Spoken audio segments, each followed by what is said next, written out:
They killed, give me Isaiah 14 and 21. They did the same thing to my people. So you said that they put millions of my people. Yes, you said. Should a murderer go to jail for murdering? Absolutely. Should a thief go to jail when he steals? Absolutely. Should a robber pay back the money he robbed? Absolutely. So why shouldn't the white man pay for what he did? That's right. That's right. One day you'll see just how it feels.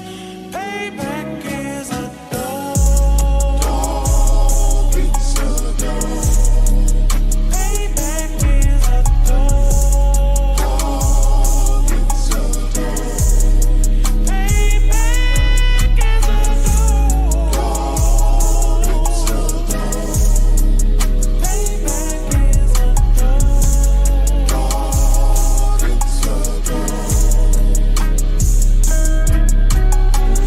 I'm in a hell of a hole, was never expected to grow. Just obstacles set in the road, that a result of me selling my soul. The story I'm telling is cold, but yet it's what everyone knows. The white man's the devil is known. America was never our home, only a place of captivity, safe facility, hating, disfigure me. They claim that I'm lazy, be killing me. Maybe this slavery draining my energy.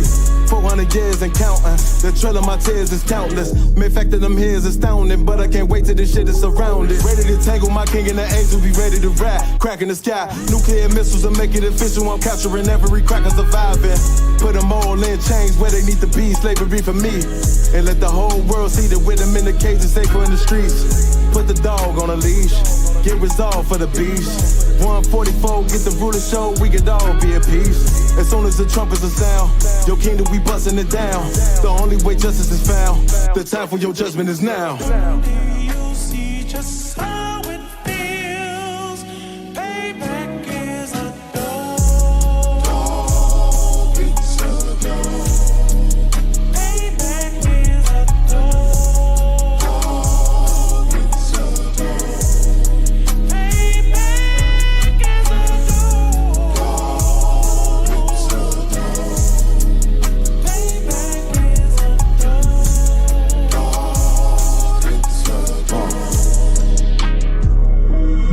Look, ain't no remorse in my blood, Slim. It won't be no compromise. Now it's time to feed the worms. Watch his body turn to flies. I clutch iron while you trust the lies. The next Glock I buy gon' be Gen 5. I get it customized. And sending shots off like farewell. Praying payback come back around like a carousel. Still remember your Honda's words ringing in my head like bells. Said you in this body, you fit the Lord, fuck the cartel. Triangle choke, apply pressure to the game like I did Vondale. Payback's a bitch in a dress, she a bombshell. Revenge is served cold, I just hope they make an oxtail. Glock fresh out the box, I swear it got that new car smell. Made myself a target in a world of mad shooters. Devils design fire for our babies to pass through. In the day of our king's reign, I'll be overzealous. They bought my jealous, I bought brand new parabellums. someday you'll see just how it feels. Payback is a dog. It's a dog. Payback is a dog. It's a dog. Payback is a dog. It's a dog. Payback is a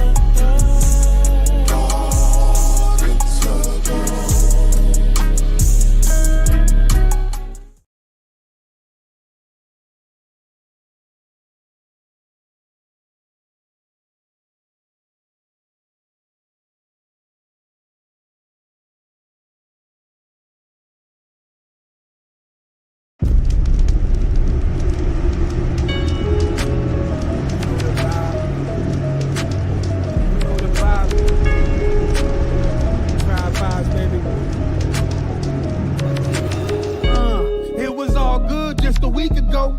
Riding through the hood with my speakers low. I wish a nigga would try my peoples though. We out back staking houses when the beef would go. Oh, tiptoeing in my Jordans. White or brown, look up, pick your poison. They ain't patting down what? Okay, a tie, bring the fours in. Hip full of heat and it's scorching, scorching. We don't talk too much, you niggas overshare. Only time to function jumping when we over there. Yeah, it's that UPK soldier gear, REI ice with the fur like a polar bear. And my shorty, she a rider, pistol in her purse like to hide her. Monet in her power, only operate how I allow her. You just talk the game, Colin Coward. I'm fresher than the produce at Whole Foods. You ain't stepping how I'm stepping, that's my old shoes. Told you you ain't fucking with me and that's old news. We'll record you beat up on camera, not pro. It's the vibe. We the realest niggas at the tribe. Feel it, put your pistols in the sky. You know this the vibe. Playing like you got a lot of lives. Really, nigga, you don't wanna die. You know this the vibe. Nigga, we the realest at the tribe. Feel it, put your pistols in the sky. You know this the vibe. Playing like you got a lot of lives. Really, nigga, you don't wanna die. You know this the vibe. That UPK cover got some stripes on it. G-shot, not a lot of ice on it. Not a lot of niggas take this price shit. I can bet my life on it. You'll get your shot and go light on it. I go tie game OT, last bucket of the night, and go mic on it, sights on it. I don't need a beam. Make a nigga wake up like a fucking bad dream. You sent shots, I'm sick of her fucking vaccine. Yeah, I mean, I ain't a killer, Brody. I ain't had to be one. But get it twisted, I start to popping like I'm rerun. Living like a sucker ain't no option. Where we from? I was told go and get a gun and keep one. Tribe vibes got me feeling like a wise guy with some mob ties. While you wearing purses, nails painted like some mob wives. I advise you to follow rules we abide by. You ain't got the app, get the side. It's the vibe. We the realest niggas at the tribe. Feel it, put your pistols in the sky. You know this the vibe. Playing like you got a lot of lives. Really, nigga, you don't wanna die. You know this the vibe. Nigga, we the realest at the tribe. Feel it, put your pistols in the sky. You know this the vibe. Playing like you got a lot of lives. Really, nigga, you don't wanna die. You know this the vibe. Niggas at the tribe. 68 and 68. The Lord shall bring thee into Egypt again with ships. Slavery. This time it was gonna be ships. By way whereof I spake unto thee, thou shalt see it no more again. And there it shall be sold unto your enemies for bondman and bondwoman, and no man shall buy you. We hit these shores, we were sold for slave man and slave woman.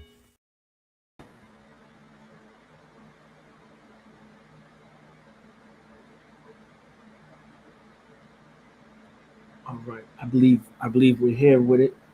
All right, shalom, Yahweh Ba'Shem Yahushua Brakathum to the brothers, and shalom, Yahweh Shamar Alathan Ba'Shem Yahushua to the sisters. Where the Israelite School of Universal Practical Knowledge started at a 1 West 125th Street, Harlem, New York, under Commander General Yohana. We are not affiliated with any other Israelite group nor any other Christian organization. That said, all right, tonight's class we're going to go into about the ugly history behind Christianity, and we're going to focus on the Jesuits. All right, and there's a few things that I want to talk about when it comes to Christianity, because we need to know how detrimental it was for our people to be we were forced to become Christians.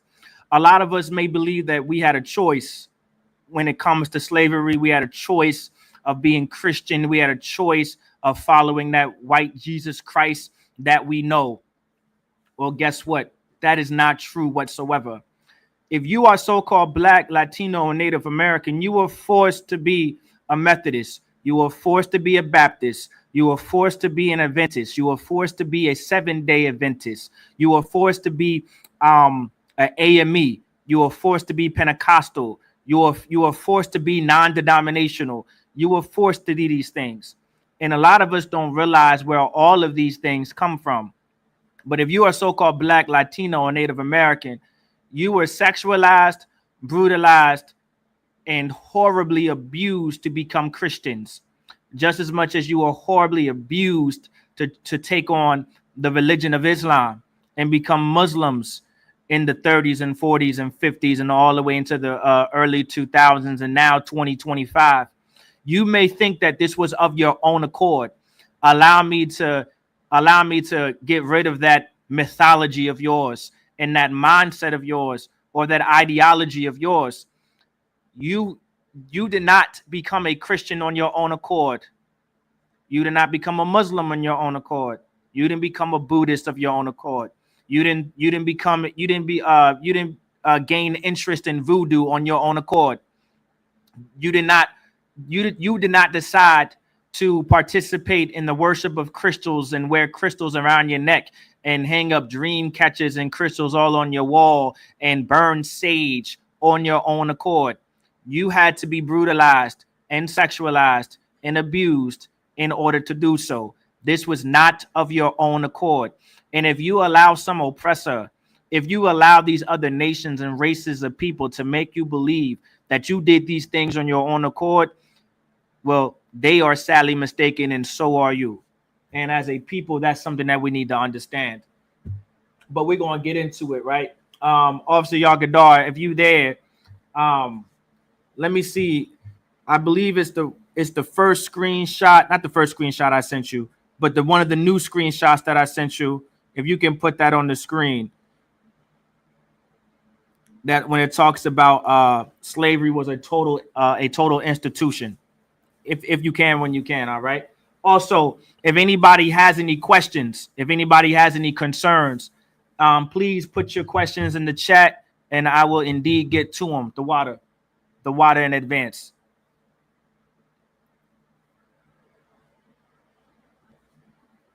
All right. And Officer calls upon you to read for me, Bubba Kwashai, if possible. The water. And of course, take your time. You're fine. You can sit right here where the computer is, so you can so you'll be able to read what's on the screen. Possibly let me know if you're able to read that or not. Is everybody also in the chat? Can everybody see what's on the screen pretty clear? Because I want to make sure we're clear on that, because we're gonna go over a few things. All right. However, let's talk about my first question to anybody online too. Is anybody aware of who the Jesuits are? If anybody has an idea already, does anybody know who the Jesuits are? Many of us may not know how much of an important role the Jesuits played in the Black and Latino and Native Americans' destruction and ruin in America. I don't know. And we're also going to talk about that Catholic Church, because the Jesuits have a huge role to play in relation to Catholicism. We're going to possibly be able to get to that, and that's going to be something real quick. All right. This is tonight's history class. Are you able to read that, by the way? I guess it's possible to read. Like, can you see that, or does it need to be okay. Con, let me see. If you need to 100% it on the computer, that's fine. If not, if you're not able to read it, then I can possibly read it, because that might be slightly difficult to do. Actually, you see that you see this little small square right there? You can possibly click on that to see. Possibly, yeah. Yep. Is that I'm sure that's a lot. Is that a lot better? Okay. So you can start reading where it says slavery was a total institution. Slavery was a total institution. It did not operate in isolation. Mm-hmm. Jesuit slaveholding was interconnected across parishes, missions, and schools throughout the 19th century United States. Now stop right there real quick. So keep in mind this article, all right? And the name of this article, I'll get to it. Let me see the name of this article. It's an article that I enjoy reading. Of course, y'all can read it yourselves, but y'all can look it up. It's called A National Legacy of Enslavement. All right. So if you look up the article, let me see. Let me go back to it. So the full name of the article is from Brill, Brill. All right. And it's A National Legacy of Enslavement, an overview of the work of the slavery, history, memory, and reconciliation project. The reconciliation project, right? Meaning to reconcile. And so what Officer Alcor just read, where it says slavery was a total institution. So keep in mind, this was an institution. This was something that was instituted for profit, for benefit, and for gain. Keep that in mind. So when we're talking about talking about the transatlantic slave trade, the slave trade of so-called blacks, Latinos, and Native Americans, keep in mind that this was a total institution. Think of an institution like a college. Think of an institution as like something incorporated, like a Save-A-Lot or like a Walmart or like a Target, things like that. Like this was an institution.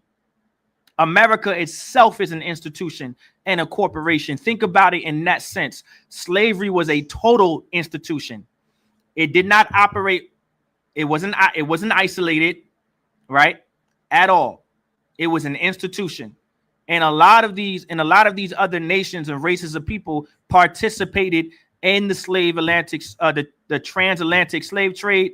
They also benefited off of the transatlantic slave trade, and they gained from it, like your Portuguese and your Spaniards and the English and the French and the British. These countries benefited and gained from the transatlantic slave trade. You also got your Muslim countries like your Afghanistan, your Iraq, your Iran, your Pakistan. Like these countries benefited, like your Turkey, they benefited from the transatlantic slave trade. The United Emirates wouldn't be so rich if it wasn't for blacks, Latinos, and Native Americans, if it wasn't for the slave trade. Your East Indians benefited from the transatlantic slave trade. China, Japan, these places benefited and gained from the transatlantic slave trade. And that's what's most important to understand. So keep that in mind. All right, continue reading. Enslaved people were borrowed from and loaned to other religious orders. So now, actually, can you start from Jesuits one more time? My bad. My apologies. Salaki.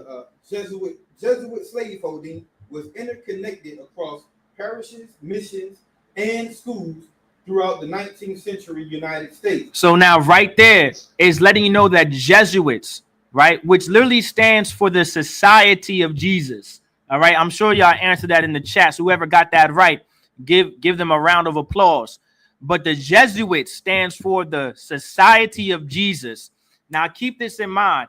This was a society, meaning a group of people, a community who believed in Jesus Christ, right? Who thought to believe in Jesus Christ, who we know as Yahweh Shai Mashiach, but they just knew him as Jesus Christos or Jesus Christ.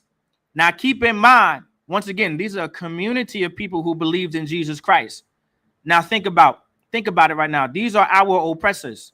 These are people who brutalized us, sexualized us, and abused us, and treated us in so many manners of wickedness and evil. And they had a society of Jesus Christ. They had a group and a world and a community of people who believed in Jesus Christ. And their belief was having slave holdings. Keep that in mind.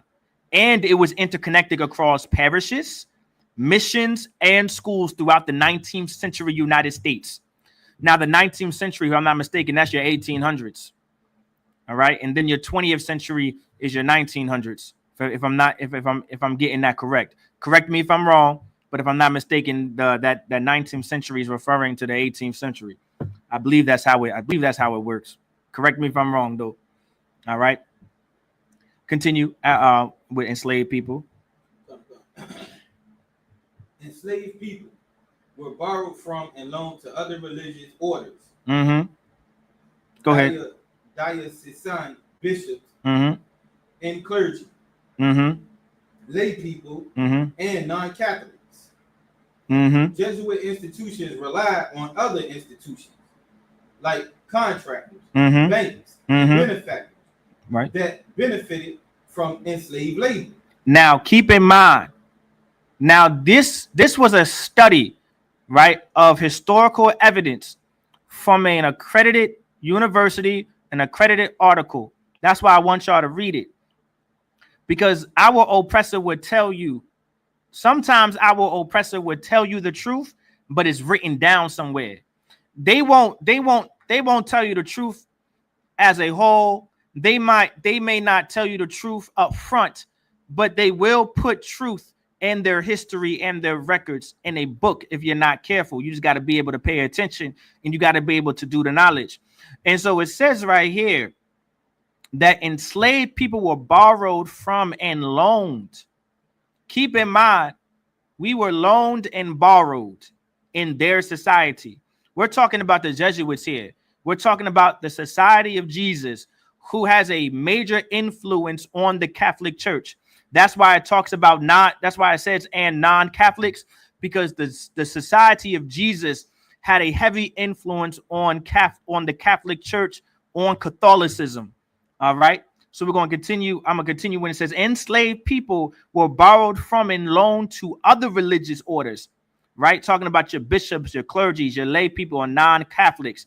And then here's the marker where it says Jesuit institutions relied on other institutions like contractors, banks, and benefactors that benefited from enslaved labor. They're telling you that the contractors of America, those contract companies, those contractor incorporations, they're telling you that the banks of America, like your Bank of America, all right, like your your city banks, you understand? Think of any bank that has been established in America. If you just look up those initial banks that were established, like the Rothschild banks, like these banks that were established in the 19th century, in the 1800s, all of these banks come out of them. These banks like Navy Federal, Bank of America, City Banks, Trust Bank, and all these other type of banks would be nothing if it wasn't for the banks that profited and benefited and gained off of slavery in the 20th century, in the 19th century, in the 1800s. You wouldn't be able to have a bank account today if it wasn't for slavery. Let's keep that in mind. You wouldn't be able to put money in your bank account if it wasn't for slavery during the 1800s. If it wasn't for that, Navy Federal, your USAA, your Santander's, what's some your Tidewater Banking. There's other banks out here. Your Bayport banks. None of these banks would exist if it wasn't for slavery. If it wasn't for the brutalization and the sexualization and the abuse of so-called blacks, African Americans, Native Americans, and Latinos, it would not exist. This is what our oppressor is telling you in this article. They were benefactors of it. If you can continue. In this way, Jesuits were no different from their contemporaries. So now they were no different from their contemporaries, meaning they were no different from actual slave owners. They were no different from your George Washingtons. They were no different from your Andrew Jacksons. They were no different from your Thomas Jeffersons, your Andrew Jacksons, your Teddy. I wouldn't say Roosevelt's because he wasn't during that time. If we're talking about all your useless Grants, when we're talking about the presidents of America, right, who owned slaves, like Abraham Lincoln, who owned slaves and benefited and was a benefactor from enslaved labor, right? They were no different than these people. They were no different than them. There are corporations since slavery that still exist today, but their names are changed, right? They're no different than them. The ones who benefited, who was a benefactor and gained from the transatlantic slave trade, from the slave trade of so-called blacks, Latinos, and Native Americans. That's what we're referring to. Go ahead. Like this is, one second, my bad. Like this is the ugly truth of Christianity. To be a Jesuit is a part of Christianity. This is what real Christianity looks like. Don't allow your oppressors, don't allow the heathen, don't allow these other nations and races of people trick you, right? And run the game on you and make you believe that this isn't a part of Christianity. Because when you allow them to say, well, that's in the past, you just got to let that go. That ain't what real Christians are. This is what real Christians is today. Well, let me tell you something. Real Christians established America. Real Christians benefited off of enslaved labor. We're reading it now in the article. Like this is historical evidence. This is what real history looks like. This is why your president, Donald Trump, a part of the GOP, is trying to take out, he's trying to push critical race theory in schools. This is why he's trying to fight the Smithsonian to take out the negative parts of slavery as if there was anything positive about it. This is why, because America has an ugly history. Christianity truly has an ugly history. And this is what Christianity really looks like right here in this article. Please go ahead. Continue where you left off. They were participants in local, national, and global systems of slavery that are inextricably bound to the origin story of the United States and tied to the participation of the Society of Jesus and the Catholic Church in slavery and the slave trade worldwide. Well, they damn near said it right there. Like this is exactly what it is. This is why I wanted to bring this out in class tonight, because if you're an officer in the Israelite School of Universal Practical Knowledge, this is information that you need. This is information that our oppressor cannot run away from. This is something you need to put in your notebooks, because it says it right here. Our oppressors did this study right here. You know what I'm saying? This is college. This is college work. This is university work. All of this information were written by scholars who did research, made their citations to let you know, right, that the Jesuits, the Society of Jesus, right, are the origin story of the United States and tied to the participation of the Society of Jesus and the Catholic Church in slavery and the slave trade worldwide. They're responsible. Keep in mind, the Catholic Church is Christianity. All right. Now, stop right there if you can. Officer Yagadar, can you minimize this for me real quick, actually? Just real quick. Just minimize, because you don't have to read it right quick. If you can, I believe it's right here to the right. There you go. And Officer,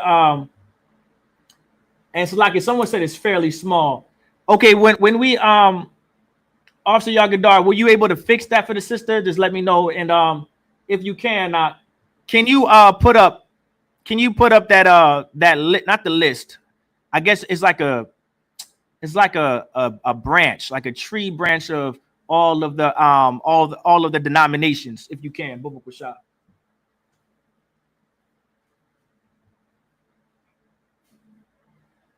And also, if you can you guys hear the reader quite well?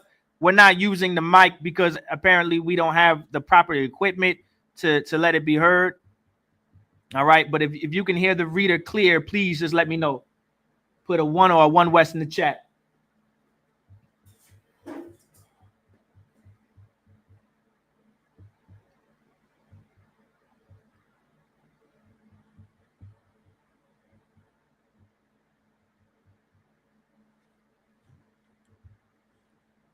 But while Officer Yagadar gets that, if you can, Bubba Kwashab, there should be it should say the Protestant denominations. All right, Most High in Christ, it can be heard. So it should be Protestant denominations where everything is. All right, you have your Protestant denominations. Should be a list, if you can, Officer Yagadar, when you get the time. But what's extremely important is to understand the ugly history behind Christianity. Also, once again, if anybody has any questions, all right, just type it into the chat, and Officer Yagadar, he'll be responsible to make sure that I get these questions on the screen for me to see. All right, it doesn't necessarily have to be on topic, but most of your questions may be on topic anyway, in relation to because we're talking about Christianity. All right, can you can maximize that for you so I can see and you can see as well, if you can, Officer Paul. The water. And the water to you, Officer Yagadar.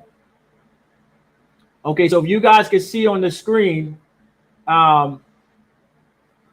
hopefully this is not as small. All right. You can just press can you maximize it real quick? I feel like it came out. You did, but it came out. You were to the water. Yeah. I think it did it on its own. Okay, so if you guys can see on the TV screen, I know y'all may not be able to see me points, but y'all can see it. You see where it says like the early Christian church, where it says 33 right here, right? The early Christian church right there. That's talking about those are the churches that were established right after in the name of Yahweh Shai Mashiach by Peter and Paul. This is what this is talking about, right? So when you see the early Christian church, that's what they're referring to. All right. This is what they were referring to. Then you have later, right, you have the Roman Catholic Church right here. All right, you have the Roman Catholic Church. Now let me see. It's not here, right? So what I'm gonna have to do is I'm trying to remember when the Roman Catholic Church was established. I know it doesn't have a date there.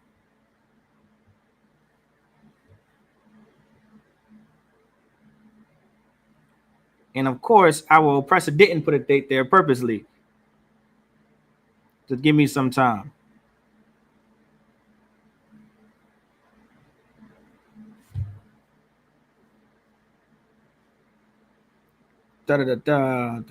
When was...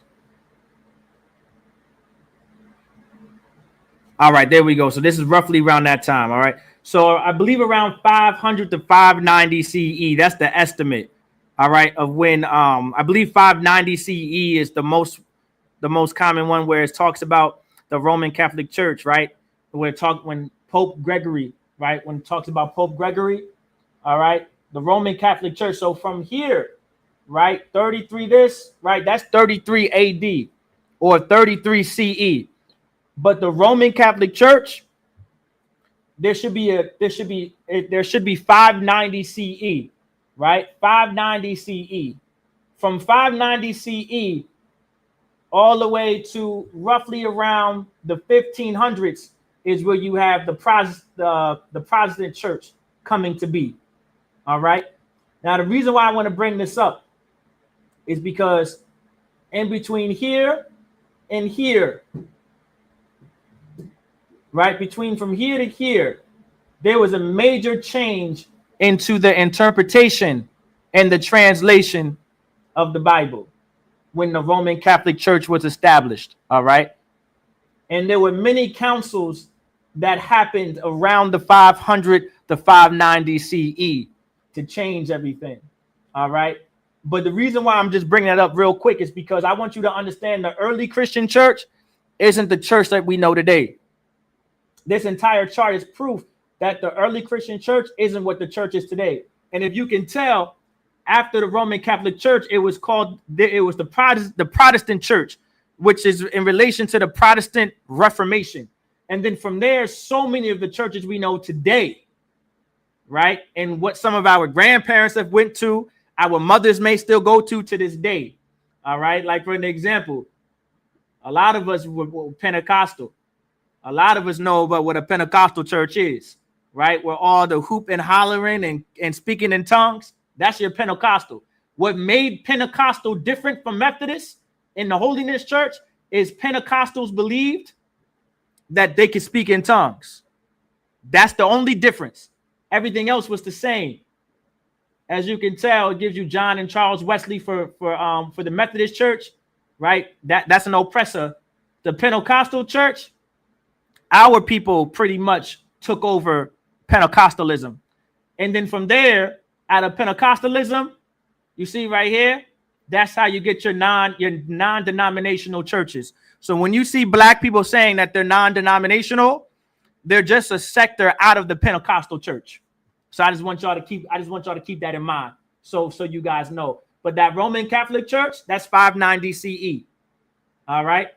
And now I may or may not touch on this and not go too much into detail, but the Council of Nicaea was an important council. All right. The Christian church, right? That entire Trinity, right? That entire Trinity, God the Father, God the Son, God the Holy Spirit, all of that comes from the Council of Nicaea and the Council of Constantinople, whatever. I'm not sure that that's the right way to pronounce it, but there were two councils for sure. One of them was the Council of Nicaea. That was during this time right here where that marker is, the Roman Catholic Church. So just let you know that from the early Christian church, that's in relation to Peter and Paul, that was teaching that, you know, Jesus Christ is the Son of God, and the teachings were that he was not the Most High God, and God only was for the Israelites, and Christ only died for Israel, and like that was that. Everything else changed after the Roman Catholic Church got their hands on everything. But I just wanted to show y'all that so you guys can have that in your record books. If y'all want to screenshot that, if you guys want that in your repertoire, just so you guys know, because remember, history is something important. Like, this is a part of the ugly history of Christianity. And also, I want you to focus on the dates. Now, remember, slavery has been around since the 1400s. So if you were Protestant, right, your slave masters were Protestant. Our oppressors, right, who did not like the Christian church, who did not like the Catholic Church or the Roman Catholic Church and spoke ill about the Catholic Church, they were Protestants, even though they were slaveholders.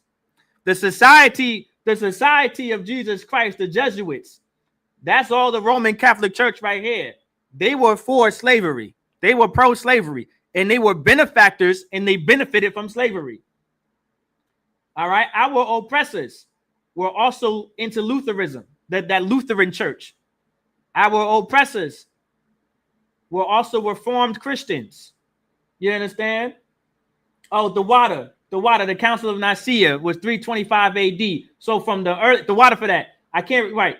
So now you have the early Christian church and between the Roman Catholic Church, those councils, or right in between there, which made the doctrine of the Roman Catholic Church that we know today and the doctrine of Christianity that we know today. The water for that. I was trying to get my bearings straight. The water for that also, Yagadar. All right, the water for that. If you see this, if you heard any of your oppressors or anyone talking about their Anabaptists or the Amish people, all right, the Amish people benefited off of slavery. You see that? 1693. There was no way that you were an oppressor and being Amish and did not benefit off of slavery. You see this right here? Your 7-day Adventist, 1844. Slavery was not abolished at that time. Not at all. If you were Adventist, 7-day Adventist, if you were Baptist in 1609, the Southern Baptist Convention, for sure, in 1845, you benefited off of slavery, especially if you are an oppressor. All right? If you want to talk about you being Presbyterianism, if you're a Presbyterian, you or Reformed, like I said, you benefit off of slavery in Europe, in Britain, in England, in France, and Scotland. Like these denominations, these are the beginning of that's the beginning of the Christian church. Like this is the ugly history of Christianity, who benefited and were benefactors and who gained from slavery. This is something that's extremely important to know. All right, like I said, your Episcopal churches right here in 1607. So if you went to an Episcopal church, just know, historically speaking, these churches benefited off of slavery. In order to build those churches, to build up their congregations, they benefited off of slave labor. And like I said, we just brought out, I'm going to get the brother to bring it back up again, when it talks about the Jesuits, the Society of Jesus. Like they were absolute benefactors and benefits. And when it came to the institution of slavery in the United States of America, let's talk like, here we go. When we're talking about your Salvation Army, right? The Salvation Army. Everyone knows about the Salvation Army, right? They were ringing bells on Christmas and stuff and passing out clothes. Well, guess what? That's 1878. They for sure benefit off of slavery. You know what they also benefit off? Because by then slavery, quote unquote, was abolished. They benefited off of Jim Crow. They benefit off the Reconstruction era of oppressing blacks and Latinos and natives who just got off the slave plantations trying to set up life. All of Christianity will be held guilty and are held responsible for the destruction and the ruin of so-called blacks, Latinos, and Native Americans. This is history. This is why we can't let our oppressor go. This is why we can't allow them to say, oh, well, it's in the past. We got to forget about that. Look at all these denominations from the Roman Catholic Church all the way over. You know what I'm saying? Listen, when I saw this list, I was like, damn, Salvation Army and Amish. I was trying to give them a break. I was like, I thought I could give them a break. Nah, I can't. They on the list, from 1693, and here we go in 1878. All right. I can't give you no breaks. The Lord opened my eyes and said, every last oppressor is guilty. You understand? These are not my words. These are also the words of your people. They made this list.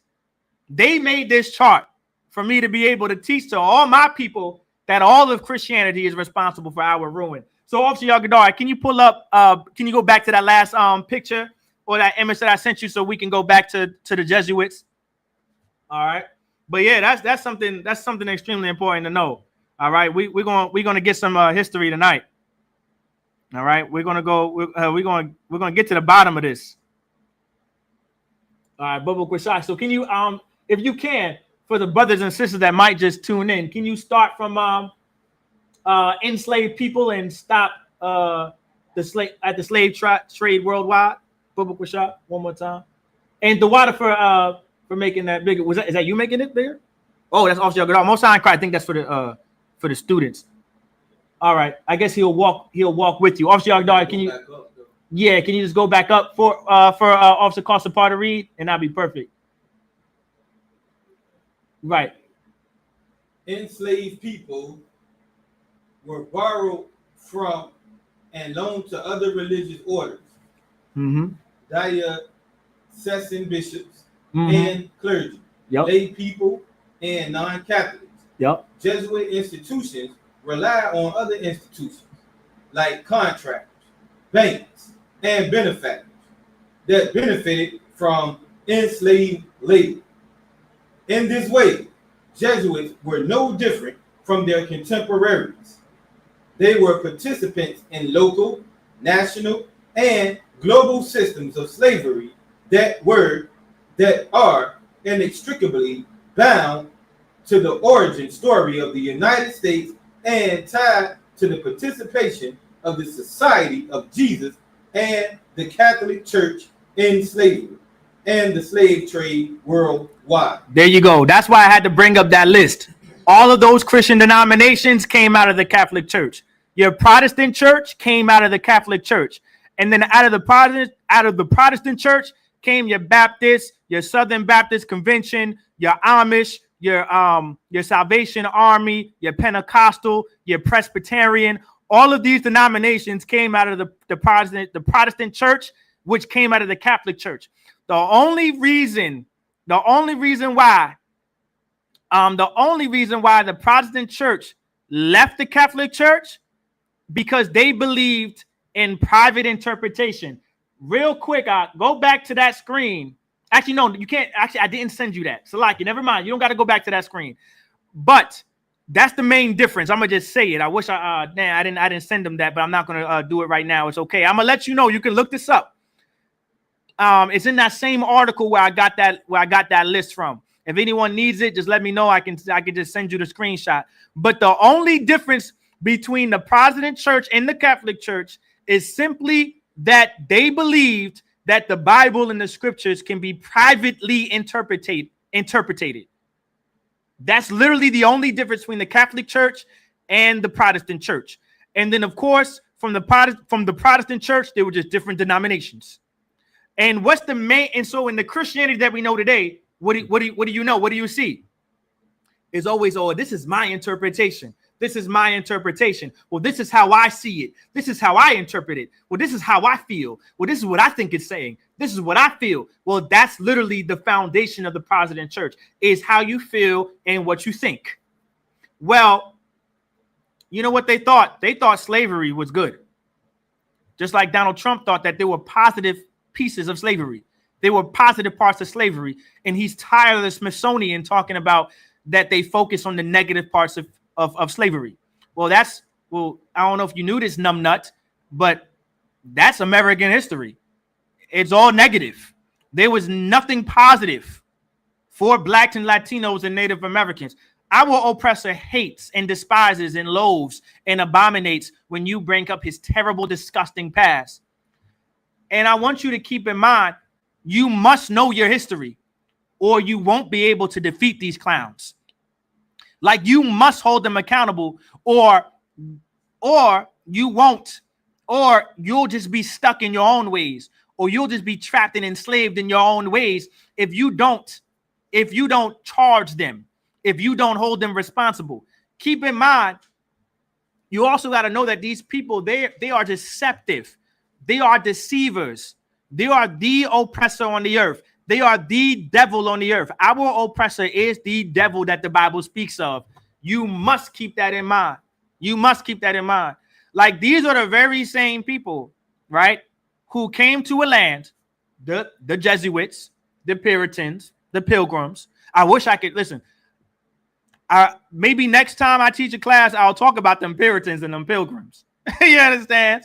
Like, everybody knows about the Puritans and the Pilgrims in relation to Thanksgiving, and they all came together to have a big old Thanksgiving meal.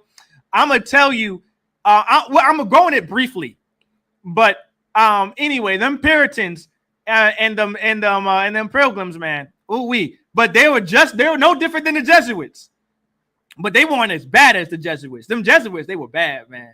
Even the Puritans had to say, oh, wait a minute. I mean, we want to enslave black people and whoop their tail and brutalize them and sexualize them. But when I mean the Jesuits took it a top notch, even the Puritans and the Pilgrims had to be like, whoa, wait. That's how terrible the Jesuits were.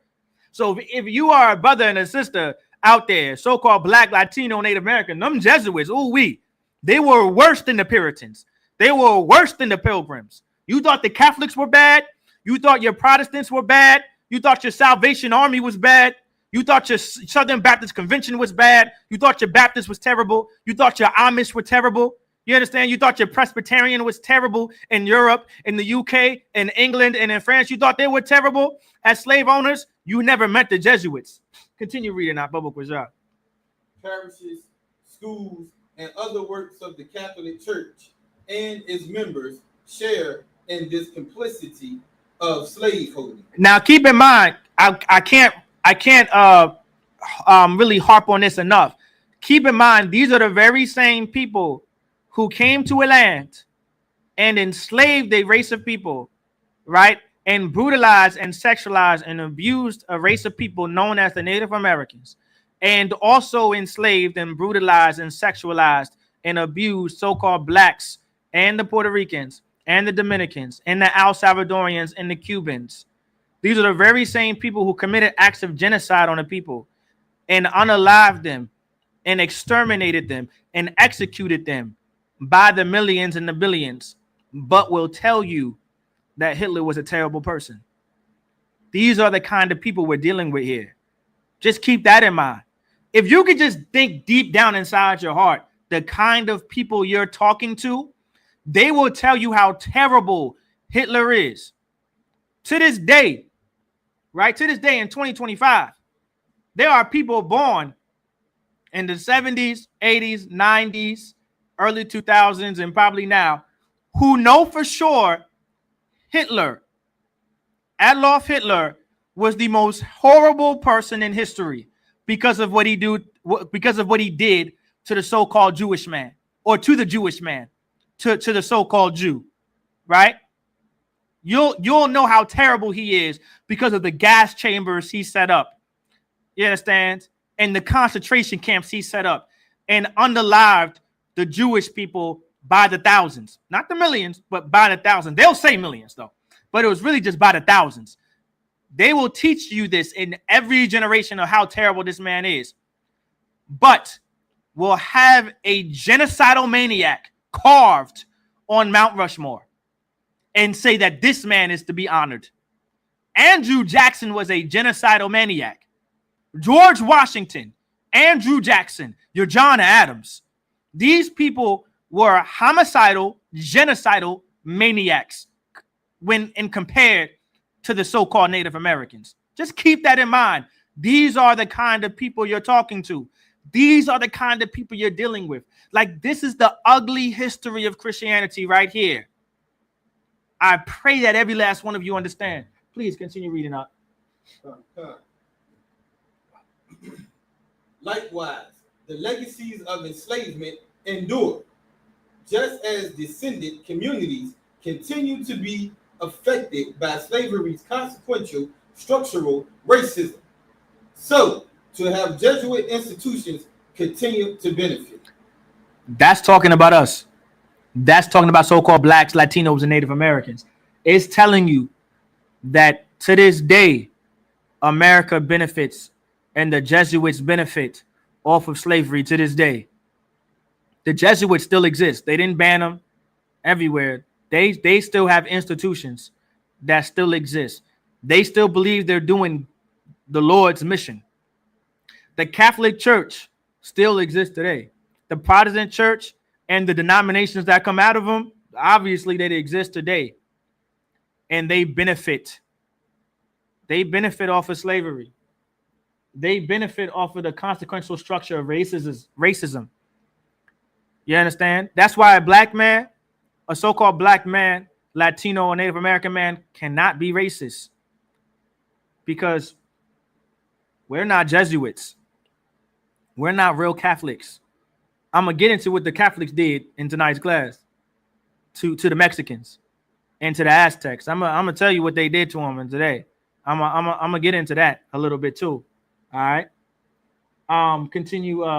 Officer Yagadog, is that it on this one? Or is there another screenshot? Is there a little bit more? I think there's a little bit more being read down. I think there's more highlighted. Maybe, maybe not. If not, then if you can, I want you to go to the our findings. If you can go to our findings, and that'll be great. The one that says our findings, where it says we have learned.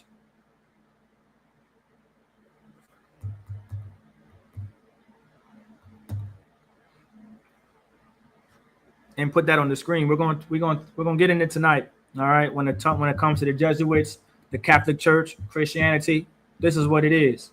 This is why you can't allow these oppressors to run away from their history. Don't allow it. Hold them guilty, because they will hold themselves not guilty. That's what the Bible says. The Lord said that they will hold themselves not guilty. All right. Of course, if you guys have any questions, just let me know. So, like, are you thirsty by any chance? Okay, Khan. If you want, there's some water in there, and Bubba Krashad, can you pour me like some tea in there, Bubba Krashad? The water so much. Yeah, the cups are right over there. Yeah, the water. So, like, about that.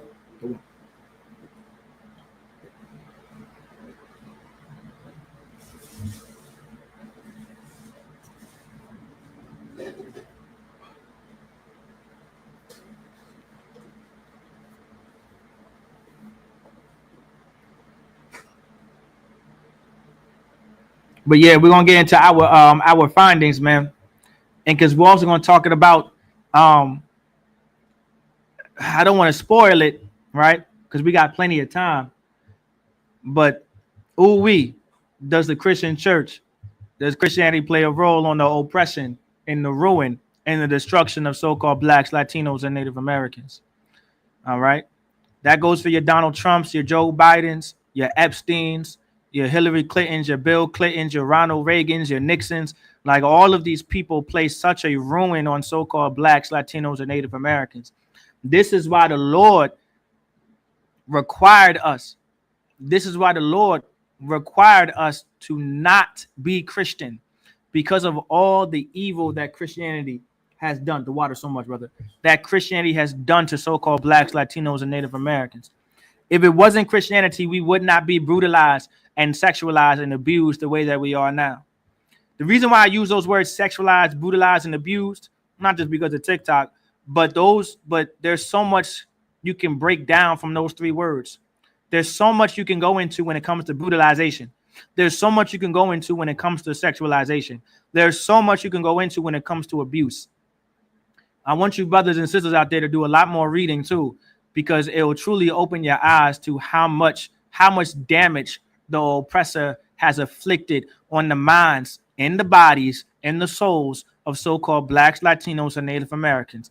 This is why the Lord demands us to not be Christian, to not be Presbyterian, to not be Southern Baptist Convention, not to be Baptist, not to be Methodist, not to be Pentecostal, not to be non-denominational. Some of these non-denominational Christians truly believe that they're doing something different simply because they don't have a denomination to their name, and even though non-denominational is a denomination, but they truly believe that, like, well, there was no denomination in the Bible, so we're going to call ourselves non-denominational, but you still follow the religion and the customs and the culture that comes with Christianity. Nothing Christians teach you is of the Bible of the Lord. How can a religion that benefited off of slavery be of God? Keep that in mind. The oppression and the brutalization. How can a religion, keep this in mind, as a religion, we're not talking about as a race of people quite yet, but as a religion, which is attached to a race of people, have benefited off of the brutalization and the sexualization and the abuse of so-called blacks, Latinos, and Native Americans. That's something serious. Why would the Lord want you to be a part of something like that? How could he want you to be a part of that and join yourself to that? If you can read that for me out.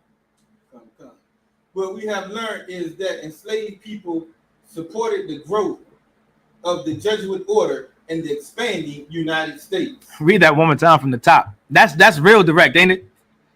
What we have learned is that enslaved people supported the growth of the Jesuit order in the expanding United States. So enslaved people in relation to so-called blacks, Latinos, and Native Americans, because of our enslavement, we supported the growth of Jesuit order in the expanding United States. Remember, the United States pushed manifest destiny, meaning it was their destiny to have the entire United States. It was of God that our oppressors committed acts of genocide against our people, against the Iroquois, against the Muskegee, against the Pequot, against the Wampanoag, against the Cherokee, against the Seminoles, against the Comanche, you know what I'm saying, against our Native American brothers and sisters, to have the entire land of America, the entire land that's now called America. That was manifest destiny. That was the destiny. They said this was of God. Keep in mind that at one point in time, your Presbyterian church believed that it was okay to unalive you in the name of God. Keep in mind that at one point in time, your Methodist church believed that it was okay to unalive you in the name of God. Keep that in mind. Keep in mind that your Salvation Army believed at one time, and they still could believe it today, but I'm just letting you know, historically speaking, I'm speaking from, the pretense of history. They believed at one point in time that it was okay to unalive you, right? For in the name of God, in the benefit of their country and their nation that they call the United States of America. You understand? In the meantime, can you drop this real quick and pull up the U.S. Constitution that I sent to you? I'm gonna read some words out of the Constitution. This is coming from the Constitution.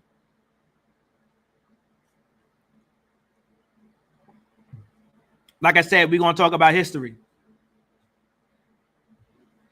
And also, if there, and just in mind, I also did the class today, so brothers can see how the history class is really supposed to look like. You know what I'm saying? Like, this is what the history class is really supposed to look like. You're supposed to bring up historical evidence, historical facts, historical documents. So make sure you coordinate with each other when it comes to the history class and do a lot of reading so you can bring certain things out during history. All right. In accordance to scripture. I may not get into scripture today, right? Because I'm just focusing on history. Now you can bring out his scriptures during the history class. I suggest it, obviously, you know what I'm saying? But I'm just letting y'all know, like, make sure you guys are bringing out historical evidence and bringing out historical figures, if you can, on the screen or in class or being read in class. All right. We got plenty of books in class that brothers can open up and read and bring out during their lessons, because history drives points home. If you don't know your history, you can't drive a point home. Like, when it comes to debating Christians, You have to be able to drive a point home. You have to be able to build a case. You must be essentially a lawyer. So if you're a brother in this school, right? You know what I'm saying? You might want to look up how lawyers talk and how lawyers build cases. Watch a few lawyer shows. Watch a few trials and watch how these lawyers build their case to defeat their enemy in that courtroom. It may give you some idea of how to build your own case to defeat your enemies, which are Christians, Muslims, Buddhists, people who believe in crystals and things like that. And you need history. How do I know? Because when you go into that courtroom, they're bringing up history. They're bringing up pre-court cases from the Supreme Court to their case. They're bringing up past things that you may have done in the past to be held against you. Like, this is what they do. Our oppressor is the absolute devil that the Bible speaks of. And when it comes to court, like you must have the Lord on your side. You know what I'm saying? Especially if you're so-called Black, Latino, Native American. We win court cases in here in the ISUPK. We win court cases because the Lord is with us. Because we made sure that the Lord is with us. The Bible says, make thy election sure. We made sure, right, by being humble. You understand? By being meek in the ways in the eyes of God, by keeping his laws, statutes, and commandments. This is how we gained the Lord's favor. You understand? And we continue to fight for his favor and his mercy and his grace. Y'all feel me? But let me know when you have that. If you could put that Constitution up for me by any chance. All right. Bubba Kwasha. But man, let me tell you. There we go. Here we go right here. So this is the United States. This is the Constitution of the United States of America. Now, I want you to, this is in the actual Constitution. If y'all don't know, if y'all did not know, Officer Rashomov, I've always had a Constitution on hand. All right. And the reason why I've always had a physical Constitution on hand, because when I was in Esau's military, this is something we swore an oath to when I was in Esau's military, right? And so, which means we held this document right here, and these documents clear. I remember it was even in our United States Sailors Creed, where it says, I will support and defend the Constitution of the United States of America. And so when I was in my younger years, I never paid any attention to it. But it wasn't until when I was deployed overseas and I saw all the damage that our oppressor has done to the other nations of races of people, and then I equated to what he has done to us in America, I said, this is not my fight. That's what woke me up. And so then I opened up this Constitution and really started to read what's in it, because all I knew is I swore an oath to it. That's all I knew. I swore an oath to it. I'm just supposed to protect and defend it. Come to find out, I wasn't supposed to defend it at all. You know what I'm saying? I was never supposed to defend this because it never defended us. If you're so-called Black, Latino, or Native American, that's why we say it's an absolute evil act and a sin if you willingly go into Esau's military, knowing that you're not supposed to be in there. If you are in Esau's military, just do your time and get out. All right. However, the Lord never wanted us to be a part of America the way that we are now. Black people as a whole never really willingly served in Esau's military. Since the Revolutionary War, since the War of 1812, since the Civil War, we were forced to serve, and they served in their military, and they gave us incentives like, oh, we'll free you, we'll give you this, we'll give you that. There was an entire draft in World War I and World War II because there were too many oppressors being unalived by the Germans, by the English, by the French, by Russia, by whatever, by Belgium, by these countries that they fought in World War I. Austria and places like that. I can't remember. Now, don't quote me. All right. I remember slightly, but they were world powers at that time, and some of them still exist today, that fought in World War I and World War II. And because of so many oppressors, there was a draft, and they got blacks and Latinos and Native Americans to fight for them. And they're known as the Buffalo Soldiers. Spike Lee did a movie based off of them. Very good movie, by the way. The movie's called Miracles at St. Anna. All right. I was young when I first watched that movie. I think I was like 10 or 11 years old when I watched that movie. But it was such a good movie to me. Even to this day, I may even go home and rewatch it tonight. I don't know. But it's called Miracles at St. Anna. And it will show you how we were sent out to war. I believe this one was based on World War II because the main antagonists were German soldiers. All right. Nazi soldiers. All right.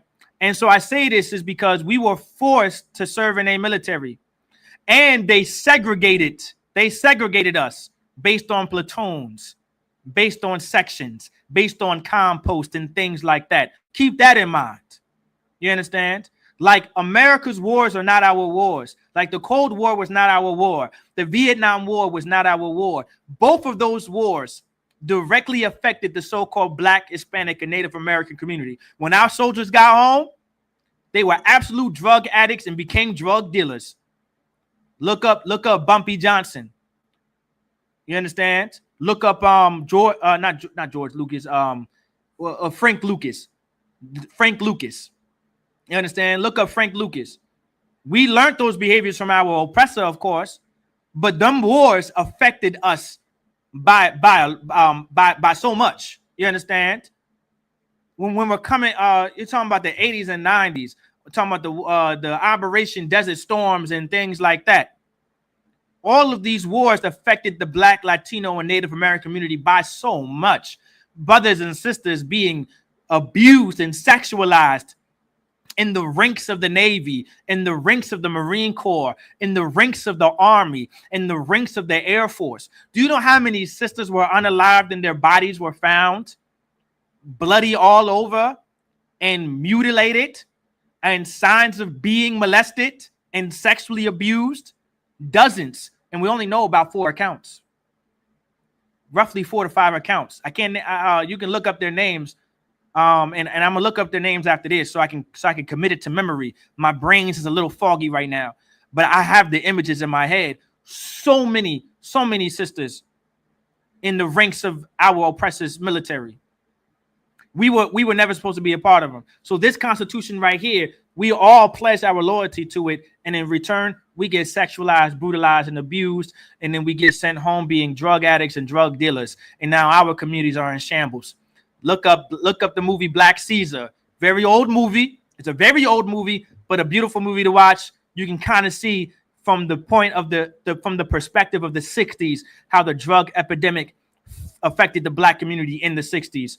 Look up movies like your 70s and the 80s. That's your American Gangster. Look at what Frank Lucas. Look up movies like The Godfather and Goodfellas and things like that. They will show you how their people affected our communities by being mobsters and drug dealers and things like that. All right, those are good movies to watch because our oppressor will show you their history right in front of you. But back to this Constitution, right?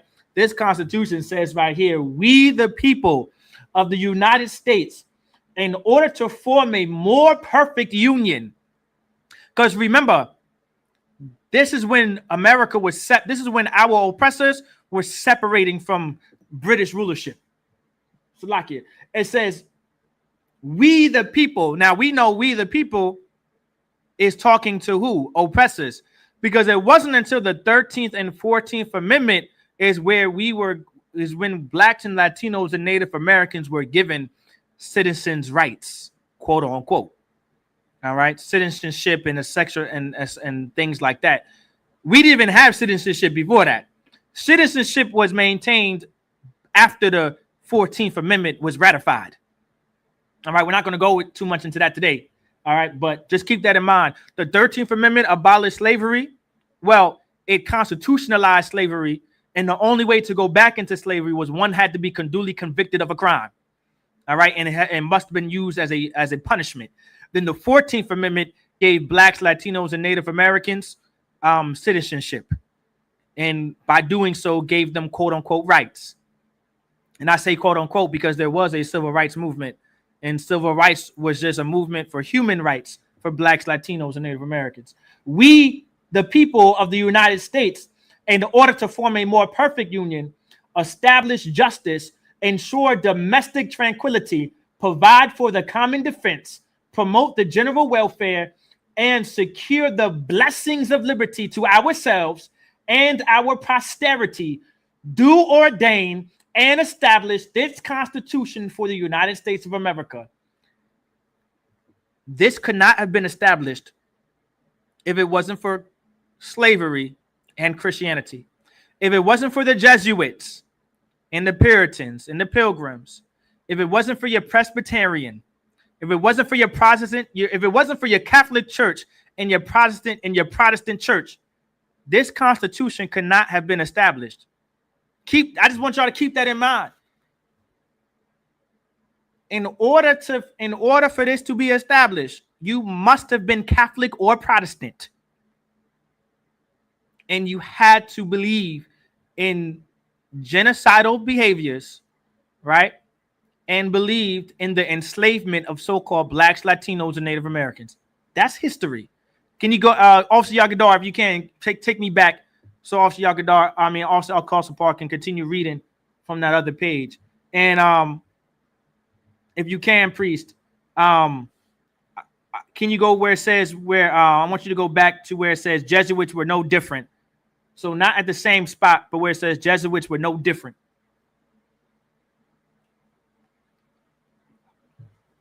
And also the water for your work, and Officer Al-Qasr Park, the water for your reading today too.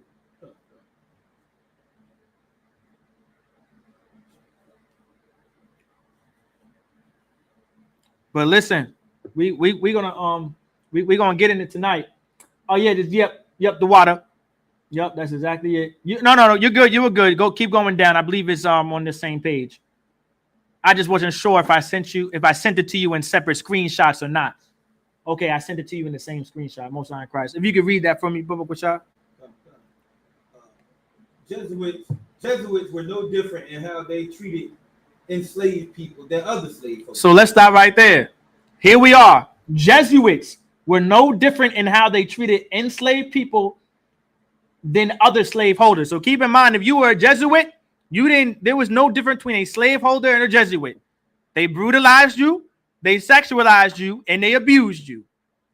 They for sure took you from out the fields and back broke you in front of your wives and children to maintain dominance and control over black men in slavery. That's what the Jesuits did. And so did slaveholders. Just like the slaveholders, Jesuits would take your mothers and your sisters and your daughters and your nieces and your female cousins and your aunties and give them to their guests so they can have their way with them and be able to express all of their sexual interests and desires on your family members that were females. That's what the Jesuits and slaveholders did. Keep that in mind. Keep in mind that Jesuits, just like slaveholders, would have sexual intercourse with children during the prepubescent stages, like your ages from 10 to ages to 16. This is what they did. Please, Bubba Quashah. So the Jesuits was again the Society of Jesus. Okay, the Society of Jesus. So only thing I wanted to say, Please. I think you did already, but Please. Just point out exactly and identify exactly who they were. Okay, please go ahead. So I have here the Jesuits is a religious order of clerics, regular of pontifical right for men, and the Catholic Church, headquartered in Rome. And I have the Jesuits are an order of priests who are supposed to be evangelists and teachers and scientists. There you go. Is that it on that? Is it a little more? Now, listen. Give Officer Carlson a hand, Bobo Kashab, because I didn't necessarily go over it. I kind of briefly went over it, but just keep in mind that's exactly who Jesuits are. All right. There's the Society of Jesus in the Catholic Church. They're supposed to be priests and evangelists, and they're also scientists. You understand? These are those. So keep in mind, scientists believed in taking your daughters and having sex with them, and your young boys and having sex with them during their teenage years and their infant ages. All right, and during their prepubescent stages of their life. This is what scientists believed in doing. This is what your evangelists believed in doing. This is what your priest believed in doing. Like your Catholic priest, your Jesuit priest, this is what they believed in doing. That's why child molestation and sexual assault and sexual abuse runs rampant in the Christian church. That's why there's so many cases of child molestation and child abuse found in Presbyterian churches, because they come from out of the Catholic Church. They come out of the Jesuit order. You understand? You understand? Oh, go ahead. One more time. Oh, yeah, kind of like, for example, please. The popes are Jesuits. Right, the popes are Jesuits. You understand? That's exactly who a Jesuit is. The water so much. Like, that's why there's so much. That's why there's so much child abuse and sexual assault.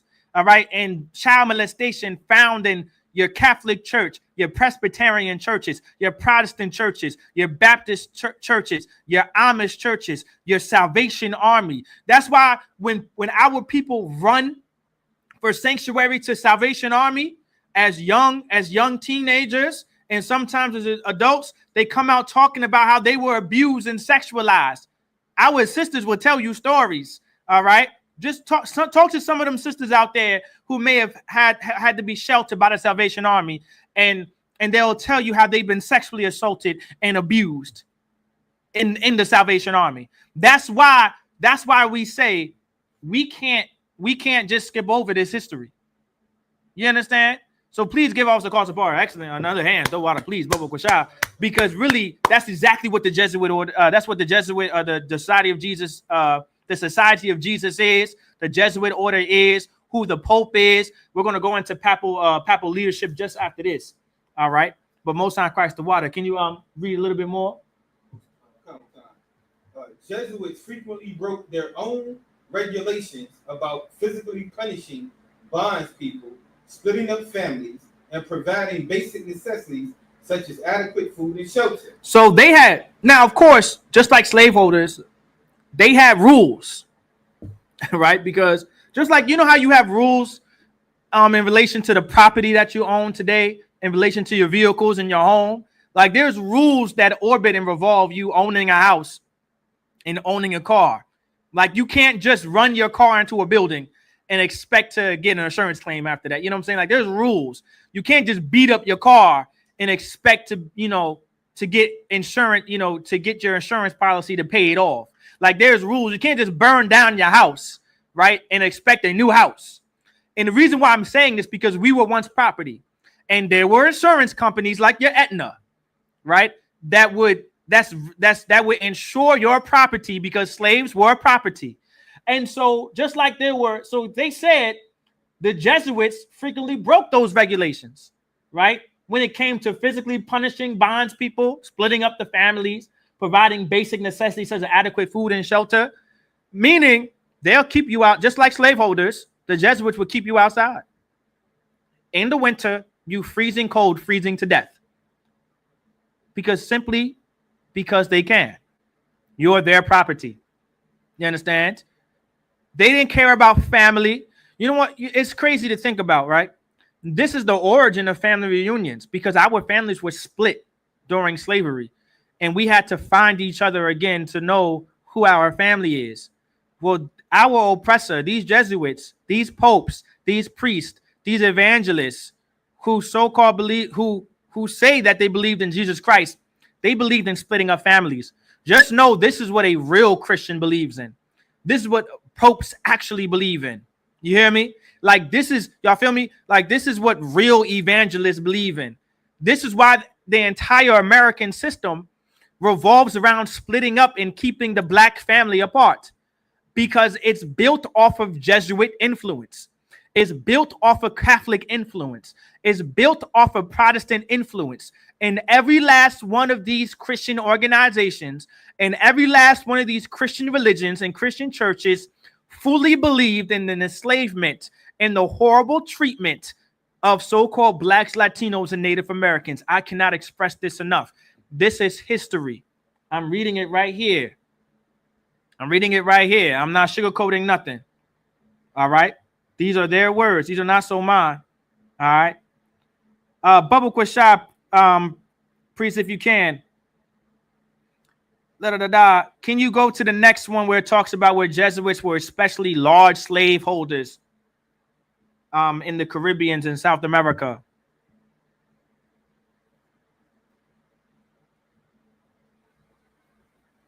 If you can, Officer Yagadar, if you can, Bubba Kashah, if you can, that screenshot where it says Jesuits were especially large, they were large slaveholders in the Caribbean and in South America.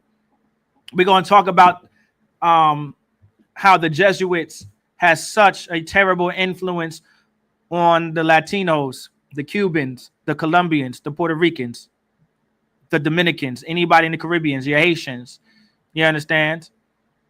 Your Cubans, your El Salvadorians, your Costa Ricans, your Brazilians, your Peruvians. So many, there's really so much history that we're just unaware of when it comes to so-called blacks, Latinos, and Native Americans, man. So much oppression has happened to us by the Christian church, by Christianity, by the Protestant church, by the Catholic church. All right, by the Jesuits, by the popes, by the evangelists, by the so-called priest, by the so-called scientists, by the so-called teachers and institutes. Like, so much oppression, so much brutalization, so much sexualization, so much abuse has been inflicted on us as a people. You understand? This is why we must hold them guilty. We must hold them accountable. This is how you drive a point home in your teachings. When you're debating some Christian, you must know this kind of history to really just drive home the point. Like, this is the kind of history you must know. Bubba Quashah, if you can, priest. Yeah, you can see. Yep. Jesuits were especially large slaveholders in the Caribbean and South America. And even when they did not directly hold people in slavery, collaborated with European governments in expanding slavery and their colonial missions. Most High in Christ. And just read as such and stop at slaveholding. And that's fine. All Jesuits and their institutions are inheritors of the Jesuit legacy of slaveholding. It says all Jesuits and their institutions are inheritors of the Jesuit legacy of slaveholding. Every last one of them. That's your Catholic Church. Like Officer Kalsapar brought up, that's your Pope. You understand? Those are your evangelists. Those are your so-called priests.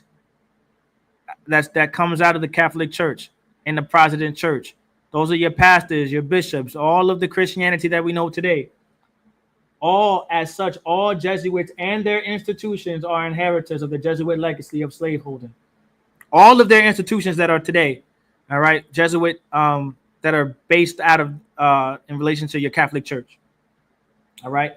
And now it says right here, they collaborated with European governments. So keep in mind, that's talking about the French, that's talking about the British, that's talking about the English, that's talking about your Scotlands, please. Yeah, come. I could say something. I was just watching, just so happened you go here. I'm pretty sure all of this information is tied into basically what's being said. It says we're talking about the Caribbeans. We know on the island with our brothers and sisters, Simeon and Levi, right? The Haitians and the Dominicans, they were one, island at first. Yes. Then they got split.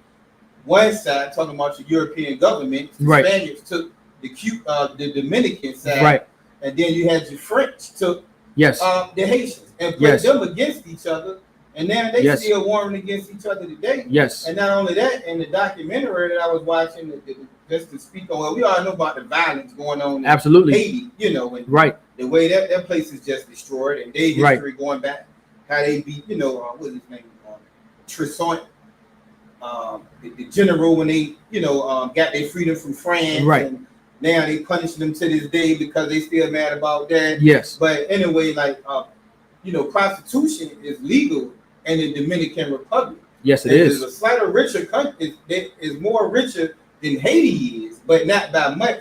So the sex Sex trafficking. allure Mhm. there is a big part of their economy. Mm-hmm. And if you're 18 or older, Mm-hmm. it's legal there. Correct. So a lot of people come from all over the world, especially Europeans, Yes. because they can't really practice it where they want. But when they come, they really want, you know, a man might want a young boy or a young girl. So a lot of them, even though the law is 18 or older there, a lot of those girls, they are already prostituting at the age of 13 and 14. And it's so acceptable.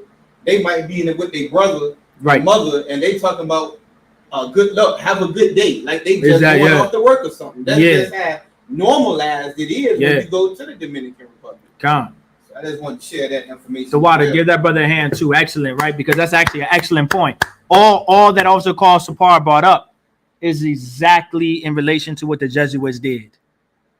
Our sisters would not be the prostitutes and the escorts and the sex workers and involved in sex trafficking and human trafficking if it wasn't for the Jesuits conspiring and benefiting and negotiating things with European governments like your British and your English and your French and your Spain, like your Spaniards and the Portuguese from Portugal and things like that. So that's an excellent point. The French ruled over Haiti and the Spaniards ruled over the DR. You wouldn't have passport bros if it wasn't for the Jesuits. The reason why these brothers are going to the DR is because they followed after our oppressor, Europeans, that went to the DR to be able to freely have sex with Dominican women who were prostitutes. Or because of how poor the country is. Don't think that this is because of how poor the country is. You can just go there and pay a sister for sex. That's it. It's not like it's a thing that you like, you know, it's not like you got to go to some site or anything. All you got to do is go to the bar. You can just walk down their street and be like, hey, you know what? I found you attractive. Here's $400. Let's have sex. That's all you got to do. And you probably don't even got to pay that much because the US dollar has more weight in the DR. And we're not going to get into currency, but you get what I'm saying, right? Yeah. The US dollar spreads a lot further in the DR than it does in America. So a dollar there could be like probably 50 cents there or whatever the case is, probably even less than that. Not y'all can look up the currency yourself. All right. But there's a lot of those countries where the currency is a lot less than the US dollar. So the US dollar goes pretty far. But that's because it says the reason Haiti is poor is because the U.S. Marines stole all the Haitian gold and all the trade embargoes from the Europeans when they won the right. Exactly. Yep, that is true too. Right. The U.S. Marines play a huge part in that too as well. This is why I brought up the Constitution, because America's military has done a lot of damage over the years in relation to the destruction and the ruin to so-called blacks, Latinos, and Native Americans. But let's get further into it. Let me see. Okay, take me to the next one, Officer Yagadar. This is gonna be the last one on this, where it talks about by 1829, we're gonna talk about the Missouri Jesuits. We're gonna talk about the Missouri Jesuits because the Jesuits was in the state of Missouri. They were in many other states, of course, too, as well. They were throughout the United States, of course. They were throughout the Caribbean and South America. But we're gonna bring something special out in relation to Missouri, and then we're gonna go elsewhere. But yeah, we're gonna get into this history tonight for real. We're gonna get into it tonight because this is what's gonna really bring your points home when you're battling Christianity, when you're battling 845. Oh, you gotta leave it. Okay, no sweat, no sweat. The water. Con. So we're gonna get this, and then we may let me see, pull that, and I guess I'll pull one. Yeah, we're gonna make sure. Yeah, con. All right, yeah, and then yeah, we're gonna probably end the class on that. All right. I know I'm probably like uploading a bunch of information on y'all minds, but like I said, this is something this is the ugly history of Christianity. This is the ugly history of Catholicism. This is the ugly history of your popes and your priests and your evangelists. Just all of Christianity. This is what it is. If you can read that out. By 1829, when the Missouri Jesuits took over operation of St. Louis College, which became a university in 1832. That's during the times of slavery, by the way. Go ahead. In downtown St. Louis, they owned at least 26 enslaved people. Read that last number again. How many? 20 what? 26 enslaved people. I want you to understand, right? And actually read the next line where it says by 1830. By 1830, about 6 people, including Thomas and Molly Brown, had been sent to work at the new college, while most remained on the Jesuit seminary and farm and Florissant to support the school and local Jesuit parishes. So let me tell you something. Let me make a long story short. A lot of these college universities in Missouri and throughout America also benefited off of slavery. You understand? Don't allow your oppressor to believe like these institutions, like your heart. That's why I kept on saying the institutionists, the institution that the Jesuit institutions is because that's a college. St. Louis College, that's a pretty good college too. You understand? That's a pretty good college. And it tells you right there that the college itself, not a slave owner, not that, it's the college itself, which became a university in 1832, because there's a difference between a college and a university. A college is in a university. All right. A university has many colleges. A college can be like the College of Literacy, the College of Mathematics, or the College of Science, all that. But then all of those things can become a university as a whole. So by 1829, when the Missouri Jesuits took over operation of St. Louis College, which became a university in 1832 in downtown St. Louis, they owned at least 26 enslaved people. The college, the Jesuits who took over the college, that university owned slaves. Now this whole entire article goes into the details, right? It really goes into the details of all the colleges that the Jesuits instituted and took control of, and there was slavery there. So just know our oppressor could not have. It's crazy to think about. It's crazy. Our oppressors couldn't have a college education if it wasn't for slavery. So when like people think, and I'm only laughing because people think we crazy. People think we're crazy. Like, what do you mean? I wouldn't have a degree if it wasn't for slavery. I'm reading it right here. It's telling you that without slavery, a lot of these colleges and these universities established throughout America could not have been established if it wasn't for slavery, if it wasn't for enslaved people, the enslavement of the so-called blacks, Latinos, and Native Americans. It says it right here. Now, this is in the state of Missouri. There's other cases of all throughout different type of states, because this is just relation to the Jesuit order.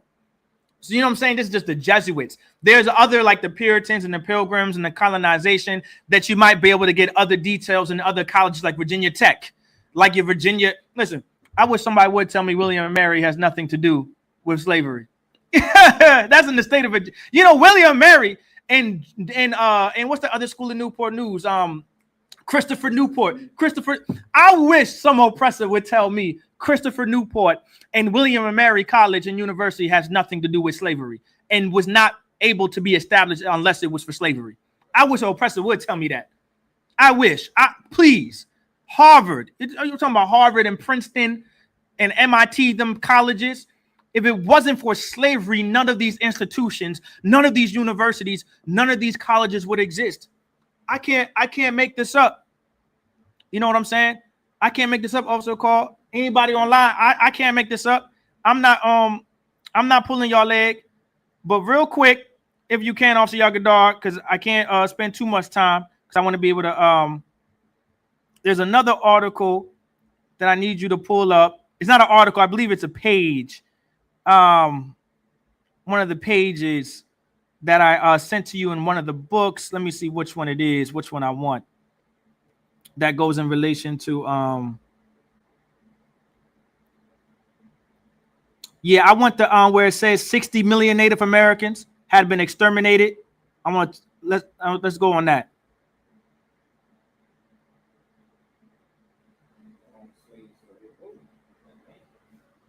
What happened?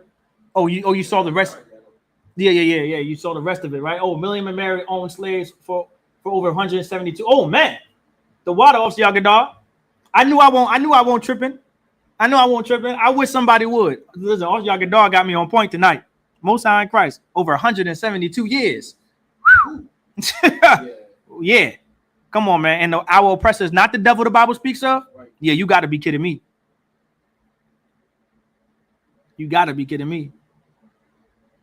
But I'm gonna bring this. I had to bring this out, and I think I'm doing good on time. This is gonna be the last thing, and please, Officer Yagadar, we're gonna make this quick, real quick.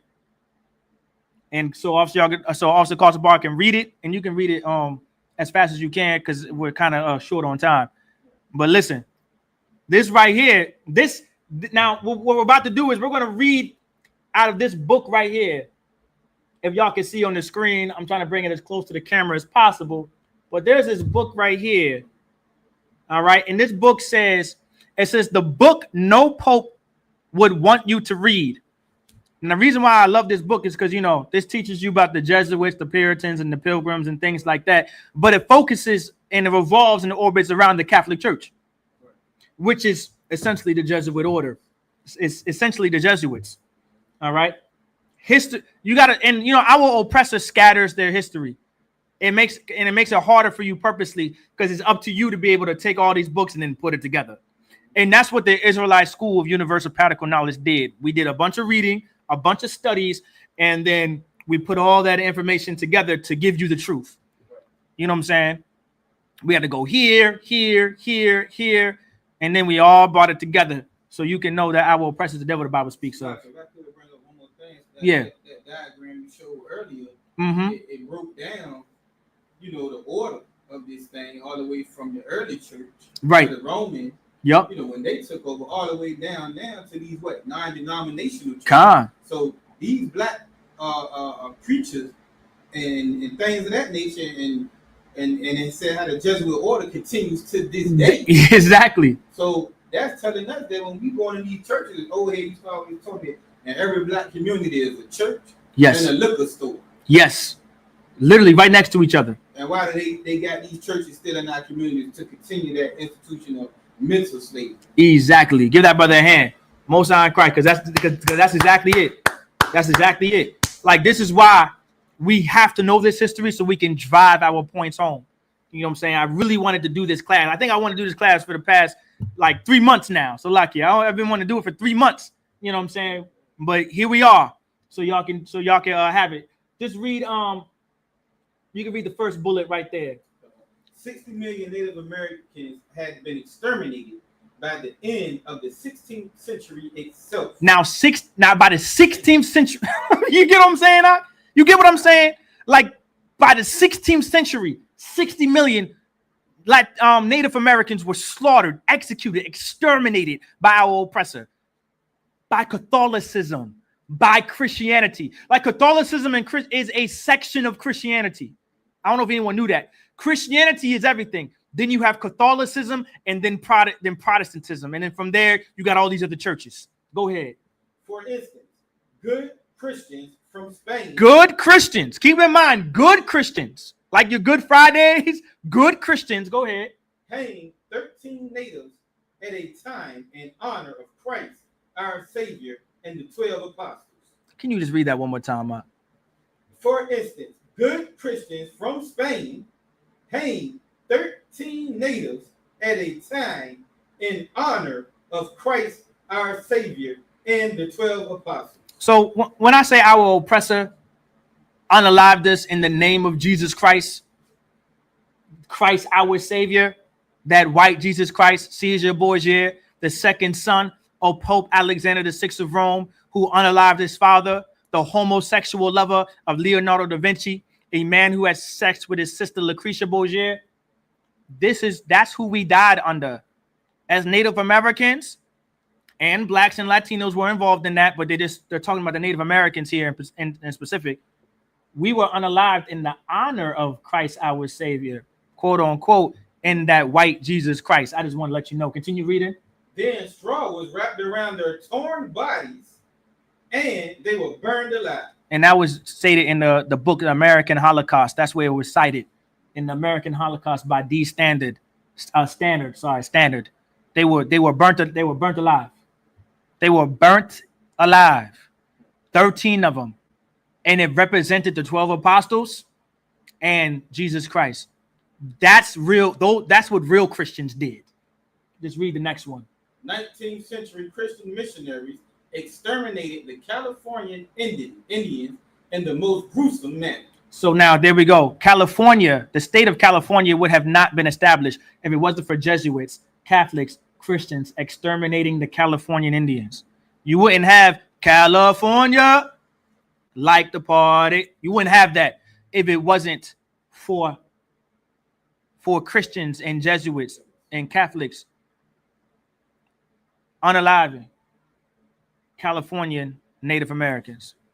With that, I'm gonna say Shalom with a Israelite School of Universal Practical Knowledge, started at 1 West 125th Street, Harlem, New York, under Commander Junior Yahana. And of course, we're not affiliated with any other Israelite group, nor any other Christian organization. All right, real quick, I'm gonna get these announcements. Real quick. I would want to read Baba Kusha. I think it's past the class. This is where I passed the class to Officer Carl Sapar. You can come right over here, so and I'll face the camera towards you. And where it talks about the you too. All right. And then when it talks about the 6 months, it's just a year now. Okay. Come. These are the ISUPK security announcements.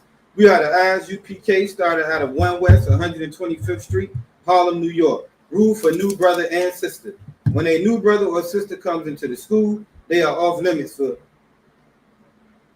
6 months. That's for the year, for off limits for a year. They are to be saluted only. They are here to share themselves of the world. If they need transportation, the teacher will arrange it. After 6 months, if a brother or sister has an interest in a particular person, he or she must get permission from the head to speak to a brother or sister. There's another 6 months in which the brother and sister will court each other. After this 6 month period, the brother and sister will get permission from the head to marry. I believe that's changed to a year now. Right. Tithes, which is a commandment, Numbers 18:21, Malachi 3:8-10, means 10th in the Hebrew, Ma'ashirah, 10% of every penny of any increase the Most High gives you. Give to the Treasury Department or teacher, priest fund. Free will offering for the priest, not mandatory, whatsoever amount you would like. Upcoming holy convocations, I believe we had with the Feast of Memorial of blowing the trumpets. That's September the 21st. Okay, and if anyone wants to become a trooper in the school, start wearing all black. Boots, shirt, pants, head, band, and scarf. Want to salute the teacher, Amijah, men of Israel, Amijah Shabbat, Amijah, Barak, Yahweh Ba'ashim Yahushua Barakatah. Yahweh Ba'ashim Yahushua Barakatah. Right? Salute the Yanamatah. Now we turn and salute the sisters. Amijah Shabbat, men of Israel, Amijah Shabbat, Amijah, Barak, Yahweh Shema and the Thun Ba'ashim Yahushua. Yadamitah, class dismissed. Wow, clap it up. Hey, listen, brothers and sisters, man. If you like what you hear, hit the subscribe button, man. Subscribe to this channel And also, please go to ISUPK.com and pay your tithe. Drop me some cash so we can move around this planet like we need to, man, and do the things we need to do. Everyone west. Everyone west. Everyone west.